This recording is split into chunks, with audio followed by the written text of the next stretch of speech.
শাক কাটা হয়ে গেছে, শাক আলু বেগুন কাটা হয়ে গেছে। এবারে আমি চিংড়ি মাছটাকে কেটে নেব। চিংড়ি মাছগুলো কেটে নিচ্ছি।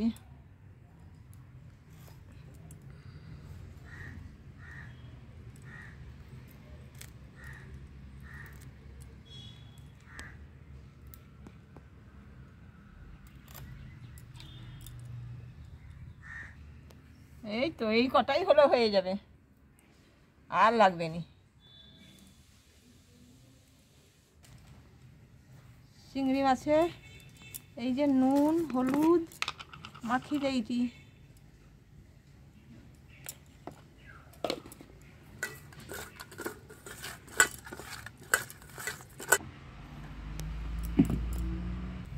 এই যে তেজপাতা একটা, একটু ধনে জিরে আর শুকনো লঙ্কা আমি একসঙ্গে বেটে নিচ্ছি।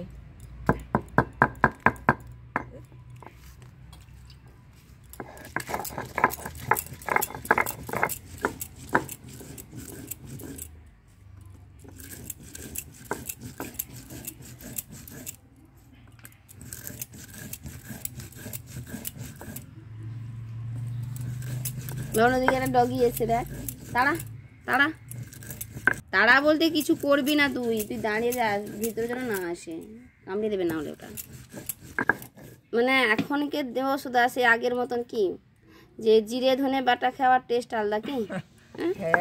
এখনকার মানে আমাদের রান্নায় অত জিরে ধনে কেউ তেজপাতা বেটে দেয় না, সব গুঁড়ো পাওয়া যায়।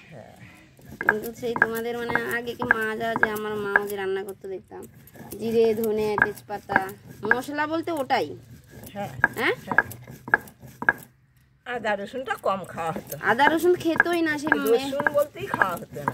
ওটাই, সে মাংস ছাড়া তো জীবনে কারো বাড়িতে দেখতাম না, মানে আমাদের তো দেখতামই না। এইটাই মেন খাওয়া, মানুষের জন্য শরীরও ভালো থাকতো। আর এখন কি দেখবে সবাই যত পাচ্ছে তেল মশলা খাচ্ছে, সব শরীরের অবস্থা খারাপ। হ্যাঁ বাবা, কড়াই তেল দিচ্ছি, সর্ষের তেল।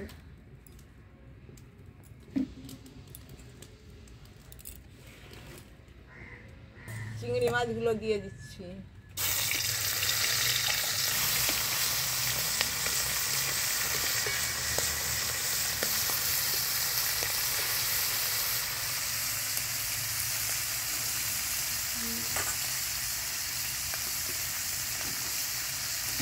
ভাই মা দেখো, তোমার উনুনে জ্বালন ঠেলে দিচ্ছি জলদি করে।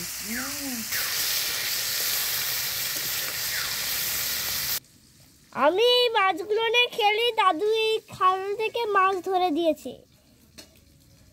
কিন্তু এত ভয় বন্ধুরা, হাত দেয় না। হাত দিয়ে দেখা, হাতও দেবে না কখনো, কিন্তু মাঝে এরকম জাবিয়ে রাখতে হবে ওর জন্য, ও ওটা নিয়েই খেলবে। দিচ্ছি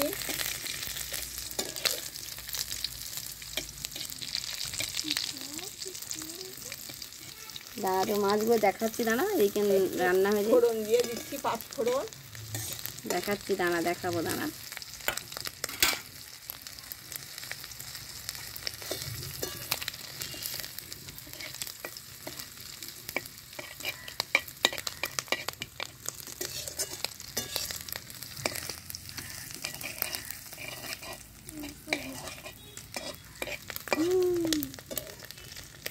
পেঁয়াজ বাটা দিয়ে দিচ্ছি।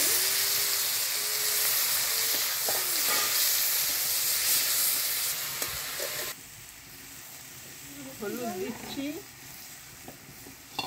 দেখাবো দেখাবো, দাঁড়া একটু রান্নাটা এ করি। নুন স্বাদ মতো দিচ্ছি, দিয়ে সবজিগুলো ঢেলে দিচ্ছি।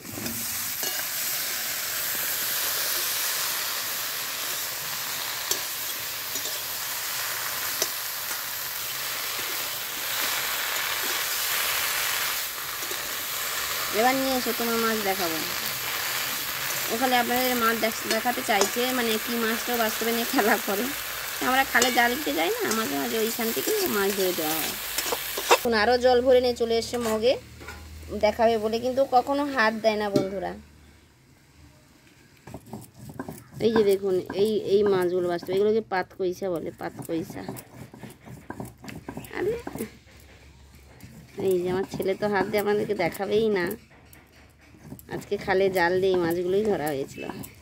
ঢেকে দিয়েছিলাম, এবারে খুলে একটু নাড়িয়ে দিয়ে দিই।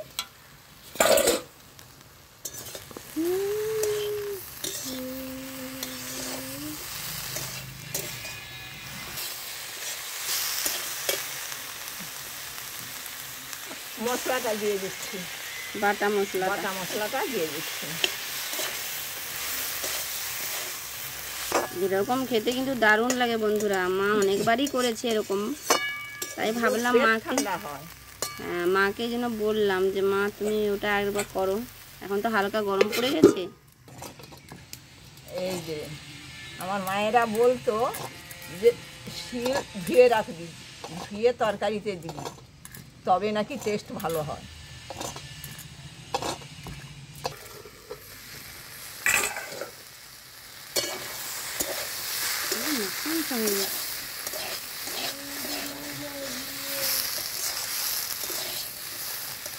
আরো সুন্দর হয়। হ্যাঁ, এইটা একটু ঝোল হলে, ঝোল ঝোল বাচ্চা তো সবসময় ডাঁটা চিবিয়ে খায় না, ঝোলটা হলে ওর রসটা বাচ্চাদের পেটে যায়, তাই আমার নাতির জন্য আজকে ঝোল করছি। ধোয়া জলটা দিয়ে দিচ্ছি,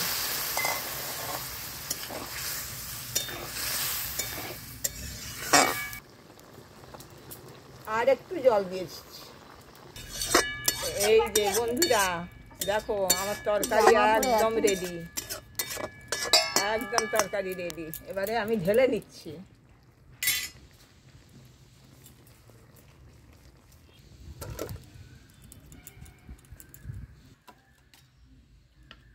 দেখো তোমার স্পেশাল রান্না কেমন হয়েছে, খেয়ে দেখো।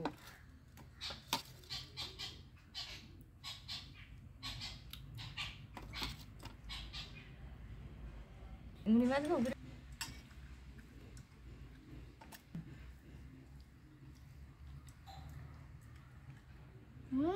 দারুণ।